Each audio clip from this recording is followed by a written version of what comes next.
ನಮಸ್ತೆ ವೀಕ್ಷಕರೇ, ಈ ದಿನ ನಾವು ವ್ಯಂಜನಾಕ್ಷರಗಳ ಬಗ್ಗೆ ತಿಳಿದುಕೊಳ್ಳೋಣ. ಕನ್ನಡದಲ್ಲಿ ಇರುವಂತಹ 34 ವ್ಯಂಜನಗಳಲ್ಲಿ ಮೊದಲಿನ 25 ವ್ಯಂಜನಗಳನ್ನು, ಅಂದರೆ ಕ ಕಾರದಿಂದ ಮ ಕಾರದವರೆಗಿನ ವ್ಯಂಜನಗಳನ್ನು 5 ವರ್ಗಗಳನ್ನಾಗಿ ವಿಭಾಗಿಸಿದ್ದೇವೆ. ಅಂದರೆ ಕ ಕ ಗ ಗ ಞ ಚ ಛ ಜ ಝ ಞ ಟ ಟ ಡ ಢ ಣ ತ ತ ಧ ಧ ನ ಪ ಪ ಭ ಭ ಮ. ಇವುಗಳನ್ನು ವರ್ಗೀಯ ವ್ಯಂಜನಗಳು ಎಂದು ಕರೆಯಲಾಗುತ್ತದೆ. ವ್ಯಂಜನಾಕ್ಷರಗಳನ್ನು ಅಲ್ಪಪ್ರಾಣ, ಮಹಾಪ್ರಾಣ ಮತ್ತು ಅನುನಾಸಿಕ ಎಂದು ವಿಂಗಡಿಸಲಾಗಿದೆ. ಈಗ ಮೊದಲನೆಯದಾಗಿ ಅಲ್ಪಪ್ರಾಣ ವ್ಯಂಜನಾಕ್ಷರಗಳ ಬಗ್ಗೆ ತಿಳಿಯೋಣ.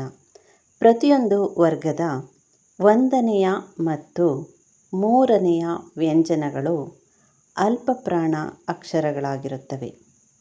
ಅವ್ಯಾವ್ಯಾವು ಅಂದರೆ ಕ, ಚ, ಟ, ಥ, ಪ ಮತ್ತು ಗ, ಜ, ಡ, ದ, ಬ. ಇವು ಅಲ್ಪಪ್ರಾಣಾಕ್ಷರಗಳಾಗಿವೆ.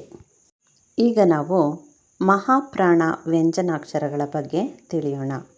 ಪ್ರತಿಯೊಂದು ವರ್ಗದ 2ನೆಯ ಮತ್ತು 4ನೆಯ ವ್ಯಂಜನಗಳು ಮಹಾಪ್ರಾಣಗಳಾಗಿರುತ್ತವೆ.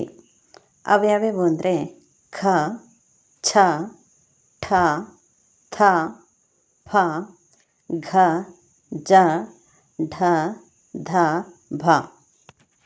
ಈಗ ನಾವು ಅನುನಾಸಿಕ ವ್ಯಂಜನಗಳ ಬಗ್ಗೆ ತಿಳಿಯೋಣ. ಪ್ರತಿಯೊಂದು ವರ್ಗದ 5ನೆಯ ವ್ಯಂಜನವು ಅನುನಾಸಿಕವಾಗಿರುತ್ತದೆ.